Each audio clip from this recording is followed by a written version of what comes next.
ये कहानी बिहार के एक छोटे से गांव सोनपुर में रहने वाली साक्षी की है। साक्षी सोनपुर में अपने पति राकेश के साथ एक टूटी फूटी छोटी सी झोपड़ी में रहा करती थी। अपना घर चलाने के लिए वो जमींदार के घर पर खाना बनाने और साफ सफाई का काम किया करती थी और उसका पति भी गांव में रहकर ही मजदूरी किया करता था।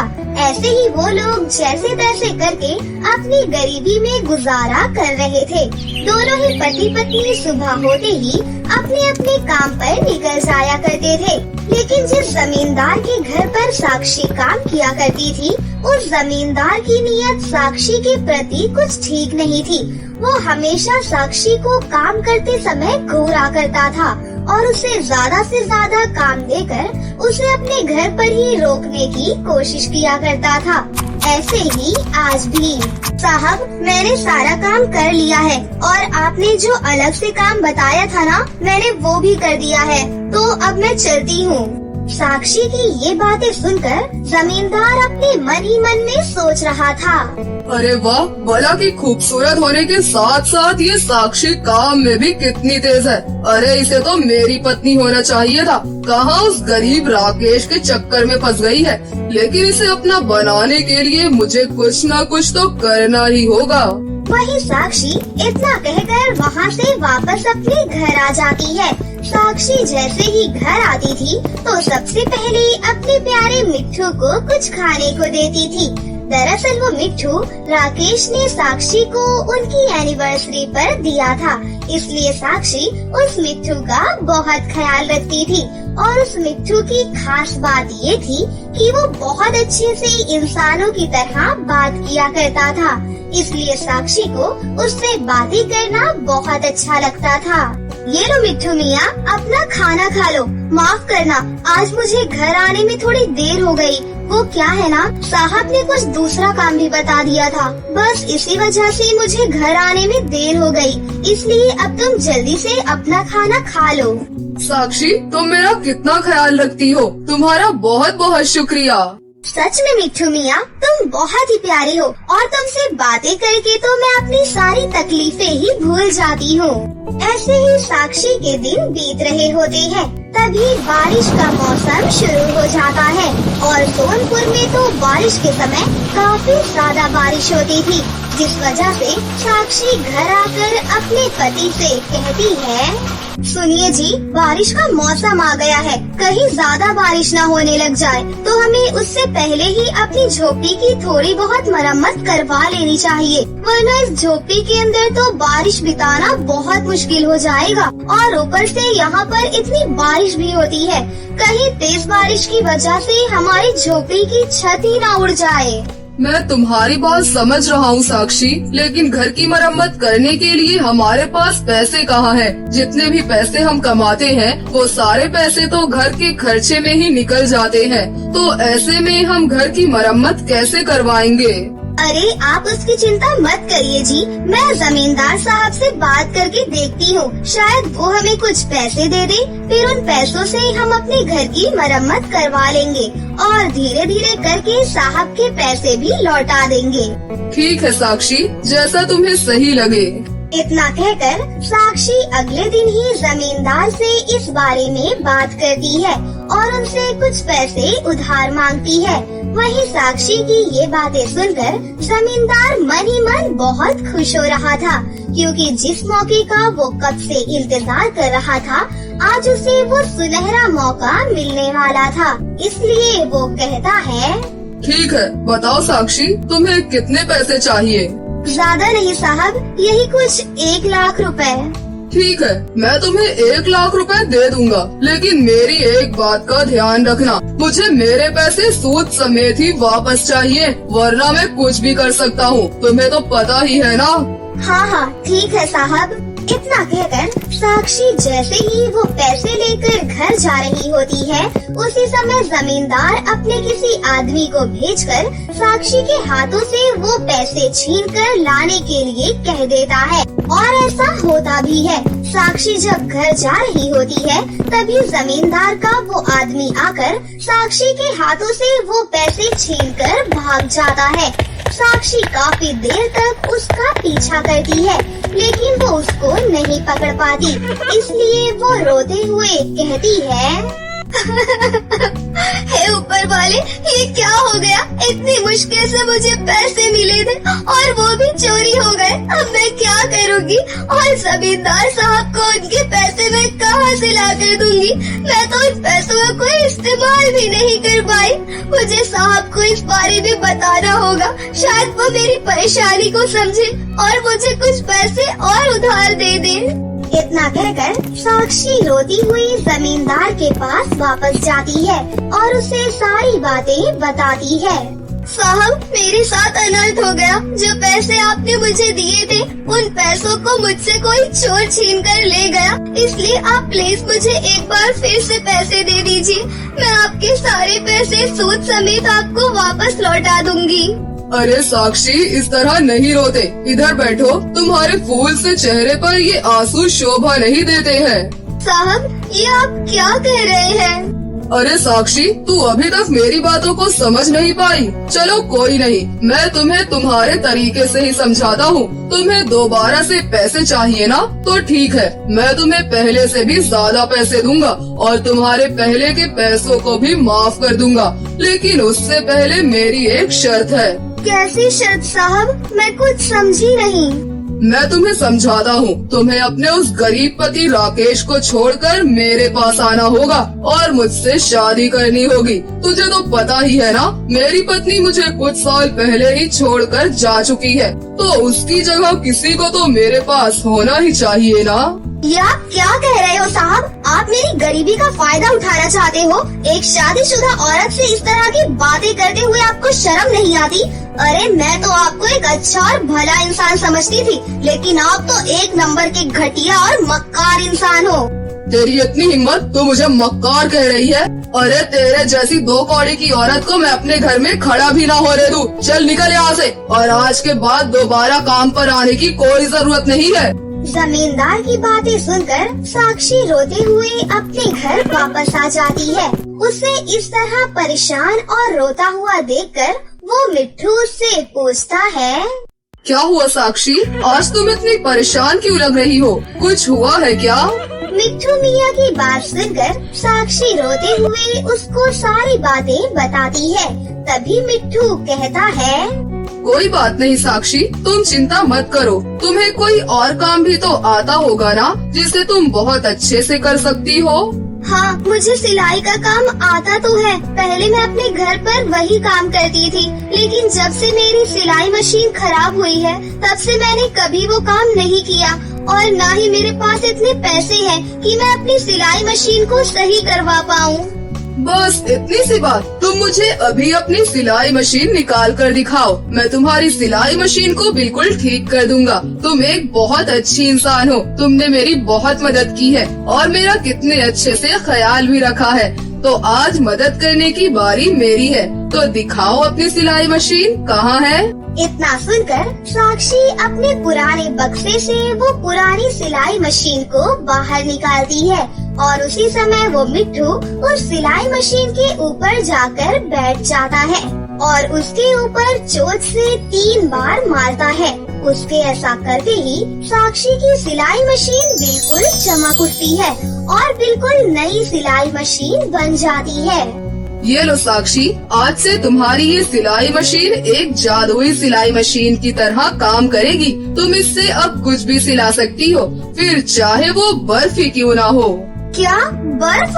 हाँ बिल्कुल बर्फ। तुम इसे एक बार इस्तेमाल करके तो देखो। मिट्ठू की बात सुनकर साक्षी बाहर से बहुत सारी बर्फ खरीद कर ले आती है और उससे बर्फ की साड़ी सिलना शुरू कर देती है और कुछ ही देर में उसकी बर्फ की साड़ी बनकर तैयार हो जाती है, जिसे देखकर साक्षी भी हैरान हो जाती है क्योंकि वो साड़ी दिखने में बहुत ही ज्यादा सुंदर और हीरे की तरह चमक रही होती है।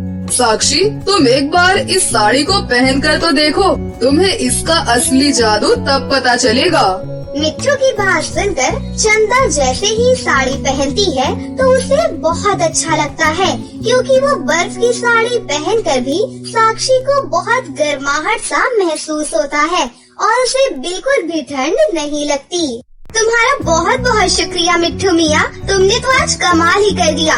अब मैं इसी तरह बर्फ की साड़ियों को बनाकर बाजार में बेच सकती हूँ। इस तरह साक्षी बर्फ की साड़ियों को बनाकर उन्हें बेचना शुरू कर देती है और उसकी बर्फ की अनोखी साड़ियों को देखकर हर कोई उससे ये साड़ियाँ खरीद लिया करता था। साथ ही लोग इसके बदले उसे अच्छे खासे पैसे भी दिया करते थे।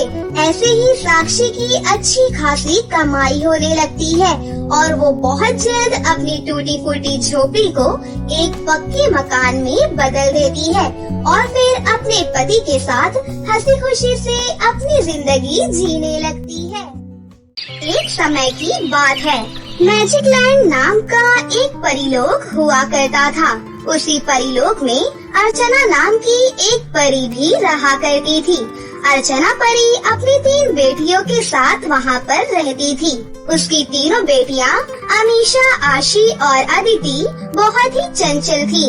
क्योंकि परियों के बहुत सारे दुश्मन होते हैं, इसलिए अर्चना परी हमेशा अपनी बेटियों के लिए परेशान रहा करती थी और उन्हें परीलोक से बाहर जाने से हमेशा मना करती थी।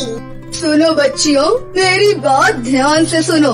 कभी भी परीलोक से बाहर मत जाना, नहीं तो तुम्हारी सारी शक्तियाँ समाप्त हो जाएंगी और तुम एक साधारण इंसान की तरह बन जाओगी।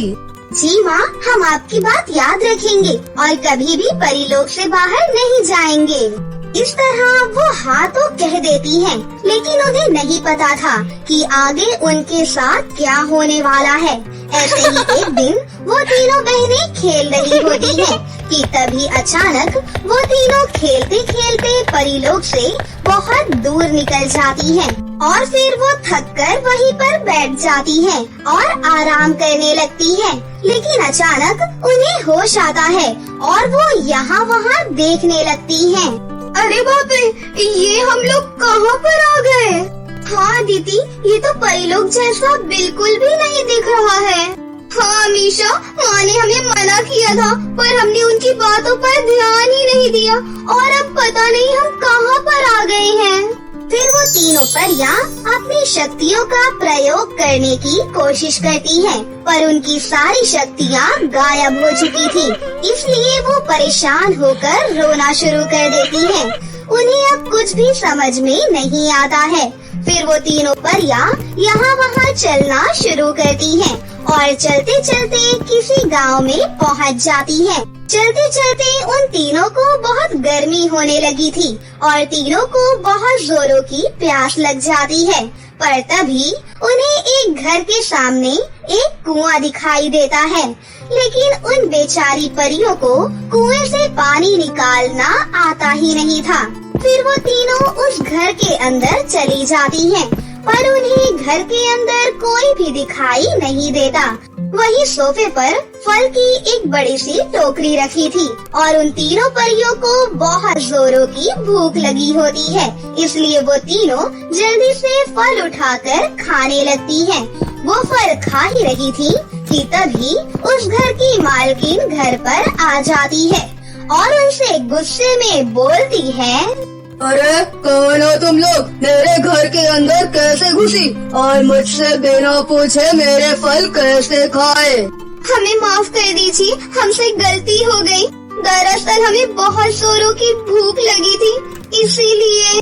देखने में तो तुम लोग राजकुमारियाँ लगती हो, फिर यहाँ वहाँ क्यों भटक रही हो?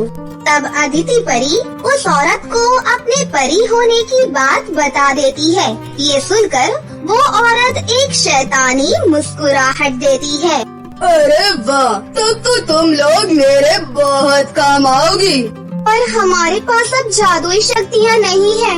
इस जगह पर आते ही हमारी सारी जादुई शक्तियाँ हमसे छीन गयी। तब तो तुम लोग मेरे किसी काम की नहीं हो। चलो निकलो यहाँ से। कृपया करके हमें अपने पास रख लीजिए। हम लोग अब कहाँ पर जाएंगे? आप जो कहेंगी हम वो करेंगे। फिर वो औरत कुछ देर तक सोचती है और कहती है, परियां मेरी नौकरानियां बने, इससे अच्छी बात और क्या होगी। अच्छा ठीक है, तुम लोग यहाँ पर रह सकती हो। रुको, मैं बाजार जाकर तुम लोगों के लिए कुछ पुराने कपड़े लेकर आती हूँ, तब तक मेरा इंतजार करो। इतना बोलकर वो औरत वहाँ से चली जाती है और यहाँ वो तीनों परी बहनें बैठकर थोड़ा आराम करने लगती हैं। फिर कुछ ही देर में वो औरत घर पर वापस आ जाती है। लो, मैं तुम तीनों के लिए ये कुछ कपड़े लेकर आई हूँ। चलो अब ये सुंदर से कपड़े उतारो और काम पर लग जाओ। उस औरत के कहने पर तीनों परियां पुराने कपड़े पहन लेती हैं और वो पहनकर घर के काम करना शुरू कर देती हैं। दरअसल इस औरत का नाम यामिनी है। यामिनी नाम की ये औरत बड़ी ही दुष्ट थी, जिसे गांव में कोई भी पसंद नहीं करता था। इधर अर्चना परी का रो रो कर बुरा हाल था। वो अपनी बेटियों को ढूंढने की हर कोशिश करती है, लेकिन नाकाम हो जाती है। और उधर यामिनी का अत्याचार दिन ब दिन बढ़ता ही जा रहा था। तीनों बहनें अपनी माँ को बहुत याद करती हैं और हमेशा रोती रहती हैं। काश कि हमने माँ की बात मान ली होती, तो आज हमें ये दिन नहीं देखने पड़ते। और यहाँ दूसरी तरफ यामिनी तीनों परी बहनों को एक जादूगर को बेचने का प्लान बना रही थी। अभी के लिए मैं तुझे सिर्फ एक ही परी दूंगी। अगर तू ठीक से पैसा देगा तभी बाकी की 2 परियां दूंगी, समझा? ये ले अपने पैसे, पर बाकी की 2 परियां भी मुझे जल्दी ही चाहिए। धीरे धीरे करके पैसे लेकर यामिनी तीनों परी बहनों को उस जादूगर को सौंप देती है। फिर जादूगर उन तीनों को अपने ठिकाने पर ले जाता है। इन तीनों परियों को मारकर मुझे सिद्धि प्राप्त हो जाएगी। फिर मैं इस दुनिया का सबसे शक्तिशाली जादूगर बन जाऊंगा। अरे मेरा जादुई पत्थर कहाँ चला गया? कहीं मिल नहीं रहा। वो जादूगर काफी देर तक अपना पत्थर यहाँ वहाँ ढूंढता है, पर पत्थर न मिलने पर वो पत्थर को खोजने के लिए बाहर निकल पड़ता है। ये जादूगर तो हमें मार ही डालेगा। काश कि हमारी जादुई शक्तियाँ हमारे पास होती। वो सब छोड़ो, लेकिन हम अब क्या करें? जल्दी कुछ सोचो। वो तीनों बात कर ही रही थी कि तभी अचानक सामने लटका हुआ सितारा टिमटिमाने लगता है। डरो नहीं परियों, मैं तुम्हारी मदद कर सकती हूँ। लेकिन आपको कैसे पता कि हम तीनों परियां हैं? क्योंकि मैं भी तुम्हारी तरह एक परी हूँ। उस जादूगर ने मुझे सितारा बना दिया है। उस दुष्ट जादूगर ने मेरी जादू की छड़ी यहीं कहीं छुपाई हुई है। क्या तुम उसे ढूंढोगी? पर हमारे हाथ तो बंधे हुए हैं, हम कैसे ढूंढेंगे? तुम्हारे सिर्फ हाथ बंधे हुए हैं, पर पैर तो खुले हैं ना। हम सभी के लिए उस छड़ी का मिलना बहुत जरूरी है, नहीं तो हम नहीं बच पाएंगे। अच्छा ठीक है, मैं ढूंढने की कोशिश करती हूँ। फिर अमीशा परी जादूगर की अलमारी के पास जाती है और जादुई छड़ी को ढूंढने की कोशिश करती है। तभी अचानक अलमारी के ऊपर से जादू की छड़ी नीचे गिरती है। जादुई छड़ी को देखकर तीनों बहनें बहुत खुश हो जाती हैं।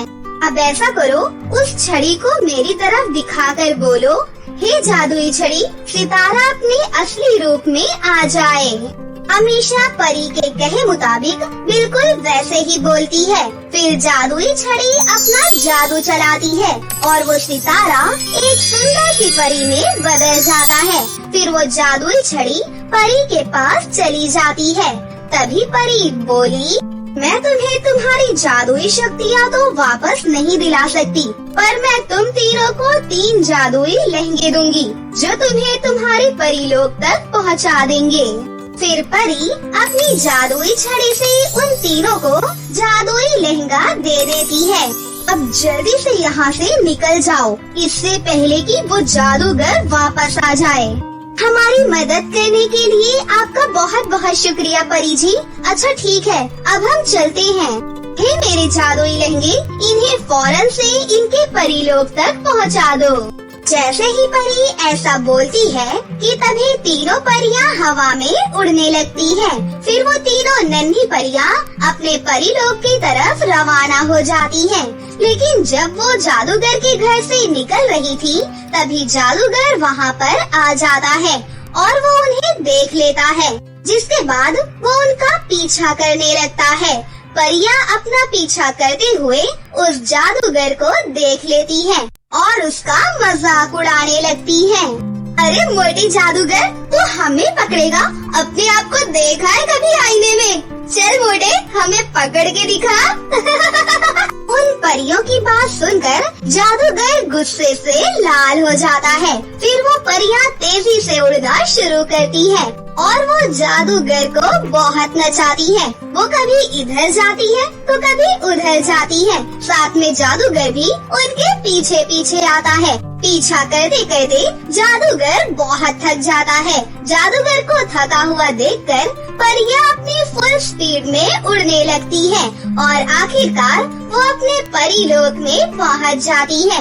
लेकिन जब जादूगर परीलोक में जाने की कोशिश करता है तो उसे जोरों का करंट लगता है। फिर वो दुम दबाकर वहाँ से भाग जाता है।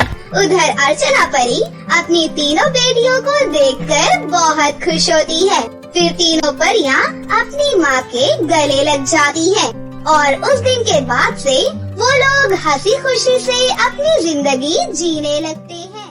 बहुत समय पहले की बात है। परीलोक में एक सिंड्रेला नाम की परी रहा करती थी। वो परी बहुत ज्यादा गरीब थी, जिस वजह से कोई भी उससे बात नहीं किया करता था और इसी वजह से सिंड्रेला परी बहुत ज्यादा दुखी रहती थी, क्योंकि वो सारी परियों से बात करना चाहती थी। एक दिन की बात है, सारी परियां एक जगह पर इकट्ठा होकर बात कर रही थी। तभी वहाँ सिंड्रेला परी भी आ गई और उसने भी उन सबसे बात करनी चाहिए। तभी मेनका परी ने सिंड्रेला परी से कहा, अरे तुम यहाँ पर क्या कर रही हो? तुम्हें पता नहीं है कि तुम कितनी गरीब हो? तुम यहाँ से चली जाओ। अरे मेनका परी, तुम मुझसे ऐसे कैसे बात कर सकती हो? मैं भी परीलोक की परी हूँ और तुम लोगों की साथी हूँ। हाँ, मुझे पता है कि तुम हम लोगों की साथी हो, पर तुम बहुत ही गरीब हो, इसलिए हम तुमसे नहीं बोलना चाहती हैं। इस बात से पूनम परी को काफी बुरा लगता है, क्योंकि वो कभी भी नहीं चाहती थी कि कोई भी परी किसी भी परी के साथ गलत व्यवहार करे। इसलिए पूनम परी ने मेनका परी से कहा, अरे मेनका परी, तुम्हें इस तरह सिंड्रेला परी से बात नहीं करनी चाहिए। भले ही सिंड्रेला परी गरीब है, पर वो बहुत ही सुंदर और बहुत ही अच्छी परी है। वो हमेशा सभी की मदद करती है। हाँ, पता है मुझे। अगर तुम्हें इससे बात करनी है तो तुम करो, पर मुझे इससे बात नहीं करनी है। और ये कहकर मेनका परी वहाँ से चली जाती है। मेनका परी के साथ उसकी दोस्त रिंकी परी भी वहाँ से चली जाती है। उन दोनों के जाने के बाद सिंड्रेला परी ने पूनम परी से कहा, अरे पूनम परी, तुमने मेरी वजह से अपनी सहेलियों को गुस्सा कर दिया। तुम जाओ यहाँ से, वरना वो लोग तुमसे नहीं बोलेंगी। मत बोलने दो उन्हें, मैं वैसे भी उनसे नहीं बोलना चाहती हूँ। जब देखो वो तुम्हें चिढ़ाती ही रहती हैं। अच्छा, इन सारी बातों को छोड़ो। अब तो कुछ दिनों बाद दिवाली आने वाली है। तुम अपनी दिवाली कैसे मनाओगी? क्या दिवाली आने वाली है? मुझे तो पता ही नहीं था, क्योंकि इस गरीबी की वजह से मेरा तो दिमाग ही काम नहीं करता। देखते हैं क्या होता है। ठीक है, अच्छा तो अब मैं चलती हूँ, मुझे कुछ काम है। ये कहकर पूनम परी वहाँ से चली जाती है। पूनम परी के जाने के बाद सिंड्रेला परी अपने आप से कहती है, अरे कुछ दिनों बाद दिवाली आने वाली है, अब मैं क्या करूँगी? मुझे तो कुछ समझ ही नहीं आ रहा है। मुझे तो ध्यान ही नहीं रहा कि दिवाली आने वाली है। वो तो अच्छा हुआ कि पूनम परी ने मुझे बता दिया। मुझे कुछ ना तो कुछ करना ही होगा। ये कहकर सिंड्रेला परी वहाँ से चली गई। सिंड्रेला परी ने कभी भी अच्छे तरीके से दिवाली नहीं मनाई थी, क्योंकि गरीब होने की वजह से कोई भी उसके साथ दिवाली नहीं मनाता था और न ही वो दूसरी परियों की तरह दिवाली मना पाती थी। धीरे धीरे समय गुजरा और दिवाली पास आने लगी।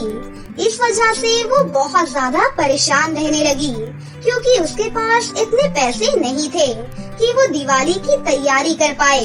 उसे कहीं से भी कोई उम्मीद नजर नहीं आ रही थी। फिर एक दिन सिंड्रेला परी अपने घर के बाहर बैठी हुई थी। तभी वहाँ पर रिंकी परी आई और उसने सिंड्रेला परी से कहा, क्या हुआ सिंड्रेला परी, तुम इतनी उदास क्यों लग रही हो? लगता है तुम किसी बात को लेकर दुखी हो। हाँ रिंकी परी, तुम एकदम ठीक कह रही हो। मैं दिवाली की वजह से बहुत दुखी हूँ, क्योंकि दिवाली आने वाली है और मेरे पास एक भी रुपए नहीं है जिससे मैं अच्छे तरीके से दिवाली मना पाऊँ। अच्छा ऐसी बात है, मुझे तो पता ही था कि यही बात होगी, क्योंकि तुम इतनी गरीब जो हो। अरे रिंकी परी, तुम भी अब ऐसी बातें कर रही हो? तुम्हारी दोस्त मेनिका परी तो मुझसे इस तरह बातें करती ही है। कम से कम तुम तो मत करो, आखिर मैं भी तुम्हारी तरह एक परी ही हूँ। अरे तुम कहाँ की परी हो? परियों के पास जादुई शक्तियाँ होती हैं और तुम्हारे पास तो शक्तियाँ ही नहीं है। साथ ही साथ तुम इतनी गरीब कैसे हो? मुझे ये समझ में ही नहीं आता है। आखिर दिवाली आने वाली है, इतना बड़ा त्योहार है और तुम्हारे पास इतने भी पैसे नहीं हैं कि तुम इस त्योहार को अच्छी तरह से मना पाओगी। ये सुनकर सिंड्रेला परी बहुत ज्यादा दुखी हो जाती है और रिंकी परी वहाँ से चली जाती है।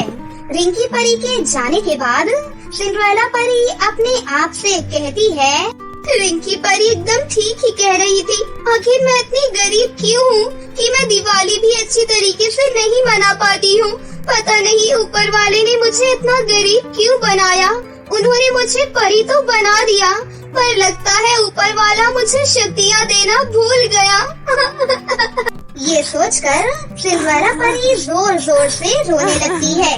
तभी वहाँ पर पूनम परी आ गई और सिंड्रेला परी को रोता हुआ देखकर उसने उससे कहा, अरे सिंड्रेला परी, तुम रो क्यों रही हो? मैं तो तुम्हें अपने साथ लेने के लिए आई थी। क्या बताऊं पूनम परी, मैं बहुत ज्यादा गरीब हूँ। इस वजह से मैं दिवाली नहीं मना पाऊंगी, क्योंकि मेरे पास रुपए ही नहीं है, इसीलिए रो रही हूँ। ऊपर वाले ने पता नहीं मुझे शक्तियाँ क्यों नहीं दी। मेरे पास भी शक्तियाँ होती तो मैं भी थोड़ी अमीर हो जाती।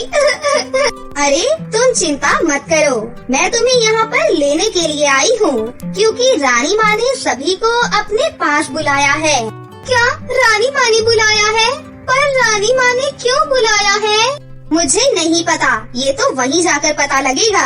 अब शांत हो जाओ और रानी माँ के पास चलो। ये सुनकर सिंड्रेला परी शांत हो जाती है और फिर वो दोनों रानी महल के लिए निकल जाती हैं। रानी महल पहुँचने के बाद सिंड्रेला परी देखती है कि वहाँ पर पहले से ही सारी परियां मौजूद थीं। उन परियों को देखकर पूनम परी भी थोड़ी हैरान हुई। इसके बाद रानी परी ने सारी परियों से कहा, अब सभी परियों को दिवाली की बहुत बहुत बधाइयाँ पहले से। अब दिवाली आने वाली है और मैं सोच रही हूँ इस बार सारी परियां अच्छे तरीके से दिवाली मनाएं। हाँ रानी परी माँ, आप बिल्कुल ठीक कह रही हैं। सारी परियां अच्छे तरीके से ही तो दिवाली मनाती हैं। हाँ, मुझे पता है कि सारी परियां अच्छे तरीके से दिवाली मनाती हैं, पर कोई है जो दिवाली अच्छे तरीके से नहीं मना पाता है और इस साल हमें उसकी भी दिवाली अच्छे तरीके से मनवानी है। ये सुनकर सारी परियां हैरान हो जाती हैं। उन्हें तो समझ में ही नहीं आ रहा था कि आखिर रानी परी किसकी बात कर रही है, पर पूनम परी समझ जाती है कि रानी परी सिंड्रेला परी की बात कर रही है। और इसके बाद रानी परी ने उन सभी से कहा, मुझे पता है आप लोगों को समझ में नहीं आ रहा होगा, पर मैं सिंड्रेला परी की बात कर रही हूँ। सिंड्रेला परी कभी भी दिवाली अच्छे तरीके से नहीं मना पाती है, इसलिए इस बार हम सभी लोग सिंड्रेला परी को बहुत सारे उपहार देंगे और साथ ही हम उसे जादुई शक्तियाँ भी देंगे, जिससे वो भी दिवाली अच्छे तरीके से मना पाएगी। ये सुनकर सिंड्रेला परी बहुत ज्यादा खुश हो गई, क्योंकि उसे तो यकीन ही नहीं हो रहा था कि रानी परी ने ऐसा सोचा है। और सिंड्रेला परी ने रानी परी से कहा, आपका बहुत बहुत धन्यवाद। आपने मेरे बारे में इतना सोचा। मैंने तो कभी सोचा ही नहीं था कि मैं भी दिवाली इतने अच्छे तरीके से मना पाऊंगी और मेरे पास भी जादुई शक्तियाँ होंगी। अरे इसमें धन्यवाद की क्या बात है। तुम भी आखिर हमारे परी लोग की ही परी हो और सभी लोगों को दिवाली मनाने का पूरा हक है। ये सुनकर सिंड्रेला परी बहुत ज्यादा खुश हुई और फिर सभी परियों ने सिंड्रेला परी को बहुत सारे उपहार दिए और सभी ने मिलकर उसे जादुई शक्तियाँ भी दी, जिससे सिंड्रेला परी अब बहुत ज्यादा शक्तिशाली हो जाती है। इस पर मेनका परी को काफी बुरा लगा क्योंकि वो हमेशा सिंड्रेला परी के साथ बुरा बर्ताव करती थी। फिर धीरे धीरे दिवाली का समय आ गया, जिससे सिंड्रेला परी बहुत खुश हुई क्योंकि उसने भी बहुत अच्छे तरीके से दिवाली मनाई। तभी वहाँ पर पूनम परी आ गई और उसने सिंड्रेला परी से कहा, अब तो खुश हो ना तुम सिंड्रेला परी? हाँ, अब मैं बहुत ज्यादा खुश हूँ क्योंकि मैं भी दूसरी परियों की तरह ही दिवाली मना पा रही हूँ और अब मैं सभी परियों से ज्यादा शक्तिशाली हूँ। वैसे रानी माँ के मन में ये ख्याल कहाँ से आया होगा? वो दरअसल मैंने ही रानी माँ को कहा था कि सारी परियां तो अच्छी तरह से दिवाली मनाती हैं, तो इस बार क्यों ना हम तुम्हारी भी दिवाली अच्छे से मनवाएं। ये सुनकर सिंड्रेला परी बहुत खुश हुई और उसने पूनम परी का धन्यवाद किया। इसके बाद दोनों ने बहुत सारे पटाखे जलाए और फिर उन्होंने अच्छे तरीके से दिवाली मनाई और अब सिंड्रेला परी बहुत ज्यादा खुश थी। तो दोस्तों, कैसी लगी आपको हमारी ये कहानी? अगर आपको हमारी कहानी अच्छी लगी हो तो इसे जरूर लाइक करें, साथ ही हमारे चैनल को सब्सक्राइब भी कर लें और बेल आइकन को दबाना ना भूलें। मिलते हैं अगली वीडियो में। धन्यवाद।